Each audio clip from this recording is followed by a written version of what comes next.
competition nutrition, fueling to win. And the purpose today specifically is we're going to cover the following agenda items. So we're going to talk about some competition nutrition concepts, and that's going to serve as a foundation. And we're going to roll into, or let that lead into some goal setting. What are we trying to accomplish with our nutrition? So goals specific to nutrition that are going to allow us to fuel and have energy and perform and recover and all of those good things. And we're going to focus a little bit on recovery nutrition for successive days of competition as well, because that seems to be a bit of a sticking point for a lot of athletes. So to start off, we're going to talk about some energy stores. And so in our body, we have these things called glycogen stores. And a nice way to think about that is this bucket analogy here. And so glycogen is like a bucket of energy in our body. And we have about 400 grams in our skeletal muscle and about 100 grams in some organs in our body, in the liver.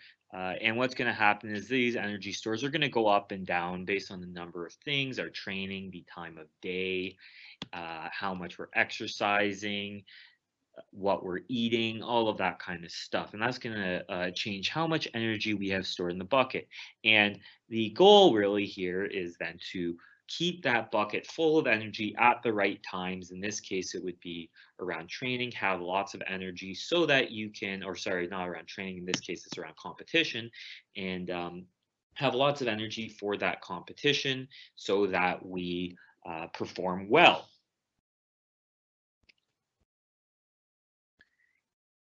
And so here we have a nice high intensity, low intensity chart. And so on the left, we have high intensity. On the right, we have low intensity. And so what high intensity means is fast and short events, and low intensity means long and slow events. And what we'll have underneath is you can see we have carbohydrates, proteins, and fats. So these are some of the nutrients and energy stores in our body, but we were just talking about glycogen. Glycogen is storage form of glucose or carbohydrate. And so depending on the sport, you're going to use different types of energy. The reason why I cued you in on that glycogen earlier is because your sport is a more intense sport, and it is going to lead to kind of fast and short events, and we're going to rely more on the glycogen or the carbohydrate source. You can see here there's a little bit of protein and fat as fuels, and this isn't to scale, but you'll find that you rely almost exclusively on carbohydrate for energy. So that's really going to be the focus. Okay, great. So we know the nutrients we're looking for based on the type of event, in this case, high intensity events. So we're looking for carbohydrates mostly, but we don't eat nutrients, we eat foods. So now we need to understand what types of foods we should be looking to include in our diet. And again, that's you don't go to the store and buy protein. Sometimes you buy protein powder maybe, but in most part we don't buy protein. You buy food, and that contains protein or carbohydrates or fats, etc. So we eat foods, we don't eat nutrients. And so now we need to know what foods provide which nutrients in the body. So carbohydrates here. And this is one of the ones we want to focus on again. So we're focusing on foods like grains, starchy vegetables, fruits. We're going to get our bars and energy gels, sports foods, Gatorades, those kinds of things can fit in here as well. Some people also find that dairy, certain dairies like milk is going to have some carbohydrates in it. In that case, this case, it's lactose. Lactose, some people tolerate it better than others. You probably know who you are if you're someone who doesn't tolerate it well. But other than that, it can also be a good source of carbohydrates in there. So these are the foods we're focusing on. And then remembering that image earlier, we'll get a little bit of protein is okay as well. Not quite as much as carbohydrates, but a little bit of protein. That's going to be things like meats, eggs, dairy, soy, nuts, and seeds, and things like that. And then fats are going to be also a source of energy, but we're not going to be able to use them very effectively. And these are things like greasy and fried foods. So that should intuit pretty well. It should be pretty obvious is that which foods are going to be good. If you eat a whole bunch of greasy food right before you have a race, you might not feel great. It's probably not going to give you a whole lot of energy. So we're going to try to limit the fats in our body um, or in our diet. Sorry, we're going to try to limit the fats in our diet uh, at these times during competition. So focusing on carbohydrate foods, and again, those are things like grains and starchy vegetables, fruits, and our sports foods, and maybe a little bit of dairy and a little bit of protein in there, which again, dairy, but this is where meats and eggs, nuts and seeds and things like that. And then we're going to try to avoid some of those greasy fried foods at these times during competition. Okay, so if we're trying to refill this bucket, get lots of energy, and that's going to lead to a better performance, why do we not just eat food all the time, all day, and keep that bucket nice and full? And there's a couple reasons here, but the main reason is in competition, you also want to have a happy gut, or you need to consider digestion. And if you're just eating all the time, you've probably felt it where you're bloated and you've eaten too much. Maybe you did it before training, you ate a little too close, and you just don't feel good. And even though that food is providing you with energy, it's going to end up being detrimental to performance because the discomfort outweighs the energy benefit, or you just didn't have time to digest the food and actually get energy out of it. So you're trying to get some energy out of food, give yourself time to digest it. And so we'll dig into that a little bit more. And what this means, though, is that you need to have a plan. You can't just eat carbohydrates all day long. It's not going to work out. You need to carefully think that out. And so that's what we're going to try to do here. And the way I like to think about it is maybe if you finish a race and then you go and talk to your coach, and then you high five your friends, and then you go and talk to your parents, and then next thing you know, 30 minutes have passed and you've missed this opportunity to fuel, and now it's right next to your next race maybe, and you don't have enough time to get anything in you, and you've just missed that opportunity. So being prepared, having a plan, taking advantage of those opportunities is going to be critical here. And so really what we're trying to do is replicate a regular routine or a consistent routine of eating every few hours, but thinking that different events, different races, different things are going to get in the way of that. So managing those logistics. And so that's what we're going to do today. And so the first step to that is knowing which foods take a little bit longer and which foods take digest a little bit faster. And so sometimes we'll call these our slow burning foods or our fast burning foods. Sometimes we talk about glycemic index, simple carbohydrates, complex carbohydrates, that kind of stuff. And so at this point, we know what nutrients we want and what foods offer these nutrients, but we've also highlighted some logistical barriers around timing and gut comfort. And so we break foods down into slow burning foods and fast burning foods. And so our slow burning foods are going to be things like whole wheat grains, starchy vegetables, foods with fiber and protein, dairy, meats, nuts and seeds. Eggs are going to be in there. Things with fat take a little bit longer to digest too, but we're trying to avoid those foods. So I'm not going to dig into the fatty foods too much, but anything with some protein, some fiber, some fat, they're going to take a little bit longer. So not that they're bad, we just takes us longer to get that energy, and then that energy release is going to be a little bit more sustained. So that's a good thing to keep in mind. We can utilize that information later on. And the other types of foods are our fast burning foods. And these are things like bread, bagels, baked goods, cereals, fruits, juices, sports drinks. Junk food falls into this category too, or some junk food like candy and pop. But it's kind of like fat. We're trying to avoid those, so I'm not going to dig into that too much. And there are better options. It's not going to help us optimize performance. So, but things like baked goods and fruit and sports drinks and things like that seem to be good, simple carbohydrates. So we have our fast foods and our slow foods, and so now we need to think about where to put them. So here's another way to look at it. we have 3 categories here. And so if it's less than 2 hours, you're going to want to focus mostly on carbohydrates because carbohydrates take less than 2 hours to digest, right? So if we don't digest it, that's when we feel that kind of bloated, full feeling. It just sits in their stomach. So really we want to eat the food. We want to break down, go through our gut, get absorbed into our bloodstream, and then start to kind of quote unquote fill up that bucket, give us a little bit more energy. So if it's still sitting in their stomach, we're not using it as energy.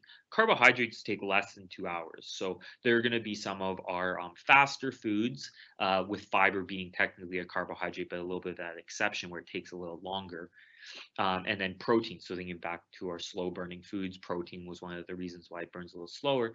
And what that means is it takes about 2 to 5 hours to digest protein, and then fats take about 4 to 9 hours. So thinking why we want to avoid fats, well, you probably don't have 4 to 9 hours to spare on a competition day, so it just gets a little bit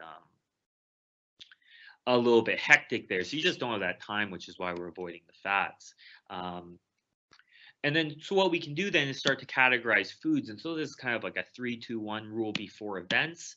I really like this one. And so 3 hours before, we're going to focus on protein because we have the time to digest it.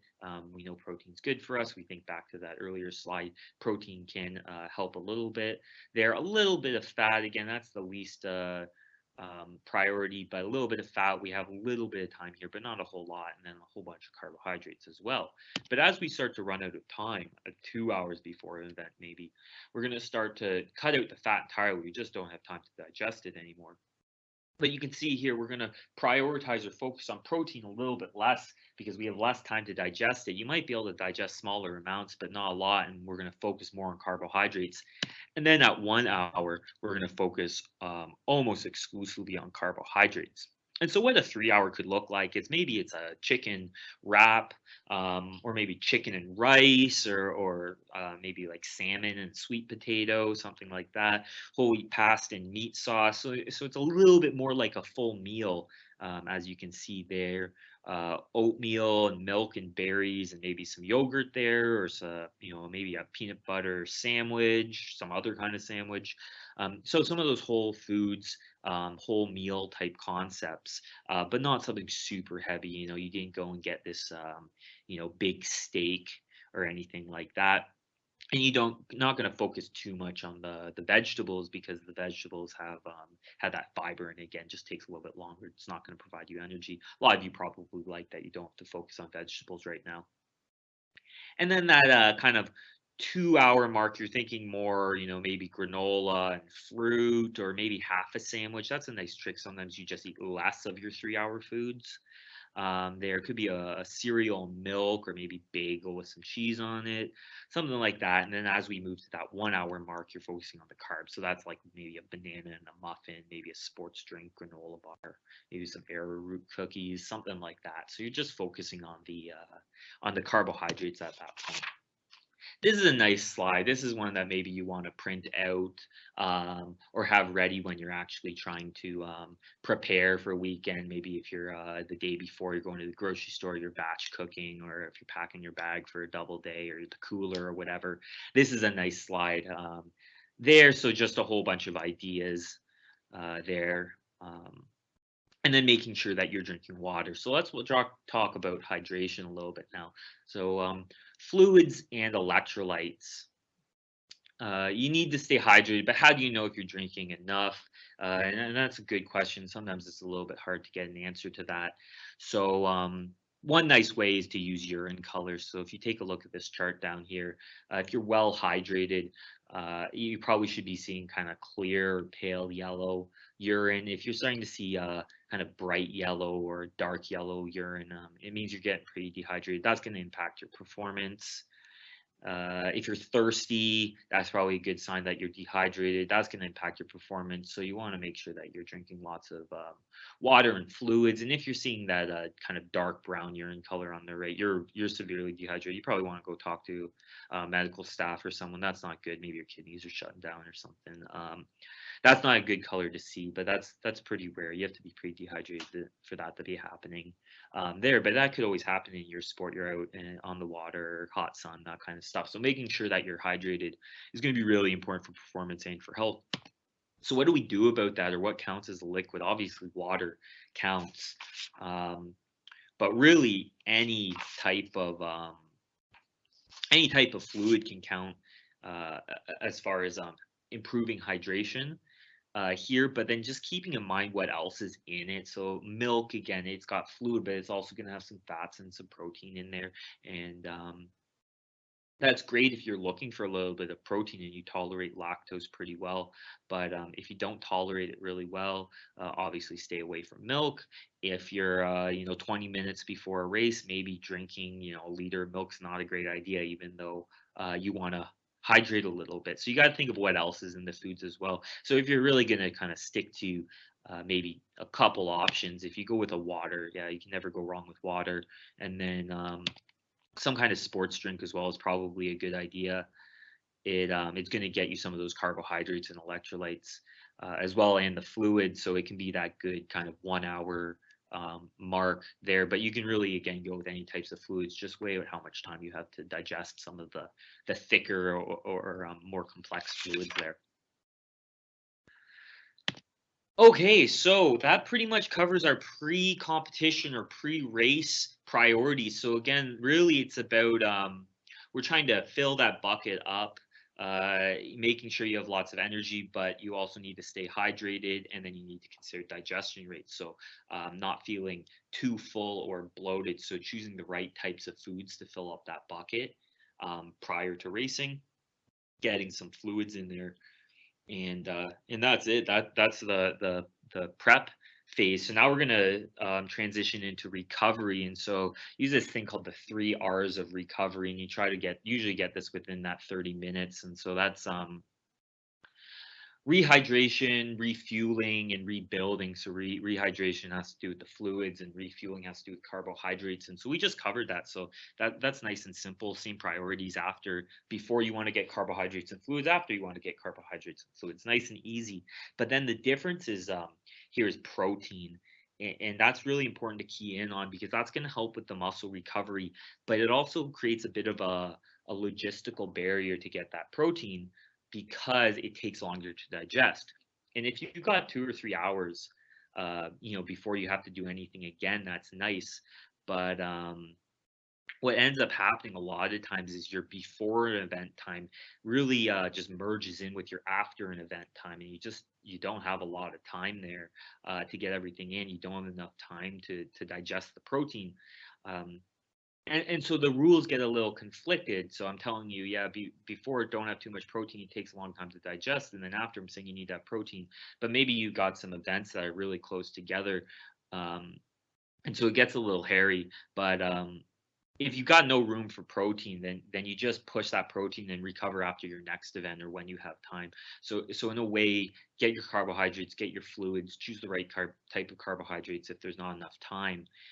But preparation for your next event trumps the recovery from your last one, and then you're just going to play a little bit of catch up later. That's very common, and you do what you can. It's not ideal, but it is what it is. That's the nature of the sport there. So, but let's say you do have enough time to recover and get some protein. Here are a few options. And again, this is just considering that digestion rate. If you've got a lot of time before your next event, again, we're starting to get into more of the full meals. A sandwich is a good idea here. Sandwich, some fruit and water.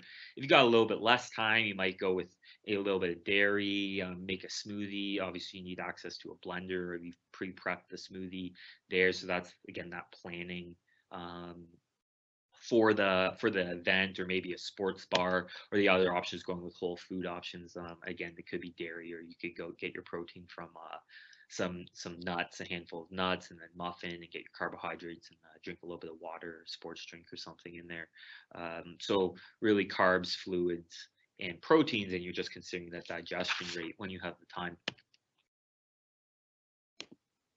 Here's a nice slide with a whole bunch of ideas, and these things pack and travel well. So this is one of those slides that maybe when you're prepping, you could pick this one up and use some of these ideas, or maybe when you're going to the grocery store. Nothing crazy here, nothing special or specific about these exact products or brands. It's really just the idea of finding some foods that travel pretty well, that pack pretty well. Keeping in mind if you have access to a fridge or a cooler or any of that kind of stuff, because you don't want some of these foods to spoil. But even the dairy, like that, or dairy replacements, that soy milk up in the top right, you get certain packs, and those Tetra packs, they don't need to be refrigerated, so those are nice things. Drinking warm milk's not the most enjoyable if it's sitting out there in the sun, but you don't want to be drinking regular milk when it's hot. You're going to get sick, so obviously avoid that. So you need to think of some of those logistical things, and again, just making sure that you're prepared. Okay, so that's the idea between with preparation and recovery. But then the other thing that I want to key in on here is during successive days of competition, what's going to happen is you're going to try your best to be prepared and to recover, but you're going to start depleting that bucket over time. And again, it's a bit of that, just the nature of the beast there. You're going to try your best, but it will be tough. Uh, and so you need to consider that that maybe by the end of the day, no matter how much you tried, your bucket's going to be a little bit empty, and so you want to do something about that. And so this is a nice way to look at it. Here, you're trying your best, but you're just losing it a little bit. And then, by day 3, this is for training, but the same thing applies to multi-day events. You're going to be so tired. So you started really well. And this is why getting that proper recovery plays a role. But this is really what we want here, is that, yeah, you're going to lose a little bit, but you gotta replenish by the end of the day. You gotta take some time at the end of the day, and get yourself topped back up, refill that bucket for the next day. If you don't prioritize that, the days are just going to catch up with you. So then here's some ways and some tricks that we can use for that. So we have focusing on carbohydrates again. It's really about the glycogen. Some protein is good, and we'll talk about that, but don't waste time with fats and fiber too much. It's just not going to serve the purpose in this case. You really want to focus on the carbohydrates.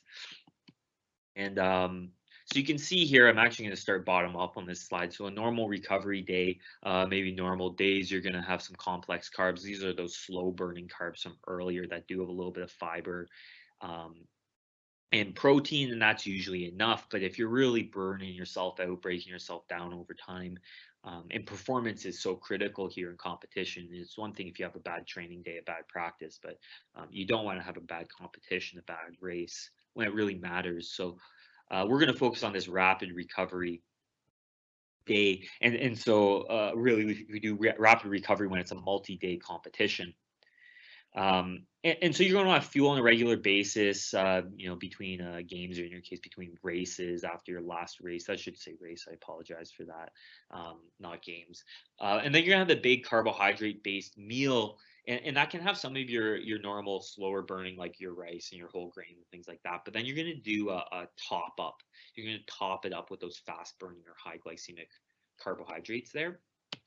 So again, having these low GI foods, it's great here at this point in your meal. It's a good way to get a large amount of carbohydrate in you. You can only eat so many muffins and things like that. So eating those whole meals and getting some of those things in. But then as you go, you're going to want to start to top it up with some of these. So whether that's snacking or having them on the side or taking a little break, and then before you go to bed, having some muffins and bananas, juice, fruit, energy bars, those types of things. You want to top up your meal with those high GI foods. Okay, so let's talk about protein really quickly. Even though carbohydrate is definitely the priority, what may have happened throughout the day, and I talked about it earlier, is that you get this you keep pushing off the protein because you've got another event coming up and you want to focus on carbohydrates, and you don't want a big, piece of meat, a big steak sitting in your stomach while you're about to train. And so you keep pushing off this protein, this muscle recovery. So protein, it's important for that recovery, and it's going to make a difference on those later days in a multi-day event. And so you're going to really want to prioritize getting a decent intake of protein at the end of definitely the first day of competition. But at the end of the day, of the earlier days of the multi-day competitions, if it's the 2-day event at the end of day one, you want to get a nice chunk of protein in there because you just might have neglected it a little bit along the way, which is fine, but just make up for that, and that should help with the recovery a little bit. So what does that look like? We've got this is that balanced meal. So this is that kind of a normal training day might look like this, where you've got that lean protein and a few snacks and fluids on the side. Um, and then you're going to split the rest of your plate. So maybe a quarter of your plate's protein, and then you split the rest of your plate. So I guess that's technically 3/8 of it is whole grains and 3/8 is vegetables. You don't need to overthink that, but you're going to split your plate between vegetables and whole grains. And that's going to get you your micronutrients and your fiber and all that, but your carbohydrates. And that's usually sufficient. And it's in specific to each athlete. Some athletes might find they need a little more, and some might find they need a little less. But it's usually pretty adequate for a normal training day. But on a multi-day competition, excuse me, on a multi-day competition, you want to start to increase those carbohydrates. So you can see here that I've cut the vegetables down and we've increased the amount of whole grains we're going to have. So that's going to increase those slower burning carbohydrates, the things with fiber, or those kind of moderate to low GI carbohydrates. You're going to get a little more of that. So that's going to give us a sustained release of energy and recovery and refilling that bucket. But then what we're also going to do is just start to top up our intake with these higher glycemic index, and that's going to really give us a little boost to recovery. All right, so we're almost done. Let's just pull this together. Let's walk through a nice example here. I apologize if the timings are a little bit off here. I imagine it varies from competition to competition and from athlete to athlete, depending on what events you're in and things like that. But this is something that we can discuss on the day of competition as well if these times are a little bit off. But and I have a typo in there. I apologize for that as well. But just walking through an example, and let's say at 7:30 you're going to have a breakfast, and maybe that looks something like this. That's a pretty standard breakfast for a lot of people, I think. But you eat whatever you feel comfortable with. Again, thinking digestion and the comfortability of all of this. And then maybe you have a race at 9. And so what you're going to do is you're going to get that recovery. So this is some kind of bar and maybe a little bit of chocolate milk and some fluids there. But our next race isn't until 11:30, so you have a whole bunch of time. And what we're going to do is we're going to also again try to get that prep for the next one. And since we do have 2.5 hours, you can get a little bit of protein in there. So we're going to again have some bars and some sports drinks and a little bit more protein. Obviously, this example is for someone who tolerates dairy well, so that might not be the case for you, but that's fine. Go with a different protein option. There's nothing magical about these foods. And so then after that race, you're going to try to get that recovery for your 11:30 race. You try to recover and taking a look forward. Our next race is until 3:30, so that's nice and convenient. So then on top of getting your recovery, you're going to probably fit your lunch in there. For some of you, this might seem like a lot of food, and just scale it down a little bit. For some of you, it may seem like not enough, and you just top it up a little bit more. But you're going to get a lunch in there, and as you can see, I'm going with, because I have 3.5 hours, a little bit more of the whole foods route, so a wrap with some protein and then some fruit and liquids on the side, so lots of liquids, staying hydrated. And then we have that race at 3:30, but then we have that 4 p.m. race too. I don't know if that happens or how often that happens, but in this case, you're going to try to refill that bucket a little bit, and you're thinking those kind of less than 1 hour types of food. So I just went with a little bit of a baked good, banana bread, something like that, if you have access to it, in a sports drink. And ideally, you'd like to get some protein, but we just don't have time for protein in here. There's only that 30 minutes. So you're going to avoid that because that will just sit in your stomach and make you uncomfortable. So we're going to push off the recovery, but at least you get a little bit of refilling that bucket, a little bit of preparation for the 4 p.m. race. And then you have that race, and then you try to recover. And so maybe you have a sandwich or you get something with some protein in there and make up for it. And then your day is done, but you know you have a competition the next day, let's say. So this is the end of maybe day one of a multi-day competition. So at 7 p.m., maybe your team's going out for dinner, you're going out for dinner, you go to a restaurant. So you're going to get a big carbohydrate-based meal, maybe some pasta with some meatballs in there. Got some kind of stir fry on the side. You get something like that. So you get your carbohydrates, maybe a few vegetables in there, uh, and top it up with a little bit of protein so that you're getting that, and then making sure that you're getting some your fluids in there. I should have a drink there beside that. I apologize. And then some people just eat it at the meal. In this case, I put it at a 9 p.m. snack. This is where that high glycemic. Oh, there's our drink. This is that high glycemic carbohydrate top up at the end of the day, and that's really going to just give that little boost with recovering and refilling that glycogen bucket. So I'm doing that as an evening snack in this case. There's a little bit of protein in there as well. So that's a good example. And again, it might look a little different, but the key is to be prepared. So you want to have your kind of 3 hour foods and your 2 hour foods and your 1 hour foods, and some protein options there, and a lot of fluids. And so it takes a little bit of trial and error, but really here are our goals. You want to eat and drink at regular hours as best as possible, but knowing that events and races are going to get in the way. And so we want to be prepared for that. You want to focus on energy foods. And so in this case, that's going to be carbohydrates mostly, but then you're going to want to have a little bit of protein in there and some fluids. You're going to need to plan all of this out. You're going to need to consider gut comfort along the way, and then do a little bit of that recovery meal, rapid recovery at the end. So have that high glycemic top up to your meal at the end of the day.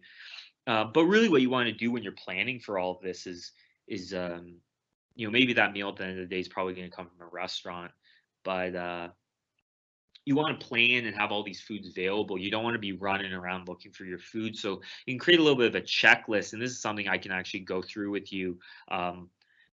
At competitions, is we can go through this checklist, but you want to be thinking ahead as you're packing your bag, your cooler, whatever it is, and okay, do I have my 3 hour foods, or do I have access to my 3 hour foods? That could be, again, wraps with a little bit of meat in there, or peanut butter or something like that. Do I have my 3 hour foods? Check. Do I have my 2 hour foods? Maybe this is granola or cereal or something with a little bit of milk. Okay, check. Do I have my 1 hour foods? Do I have some protein foods in there? Do I have fluids? Check, check, check. And you check off these boxes, and then now you're ready for whatever the format of the day looks like. You can make sure that you're fueled, and you're going to be constantly topping up that bucket, staying hydrated, helping your muscles repair, all that kind of stuff. So it just takes a little bit of planning. Okay, that's all I've got there. I believe this is recorded for you, so you're not going to have any questions because you're not going to see this live. But feel free to contact me. There's my contact information, and I'm going to be at the event on June 1st and 2nd. I'm going to be there June 2nd, so be prepared for the 1st, and hopefully you get a good recovery that night, and then we can review some of this stuff if we have some spare time in there, or we can take a look at what you did well, or how tired you are along the way. So I'll be there for some questions, but you can also email me in the meantime. All right. Good luck with everything. I'll see you at the event.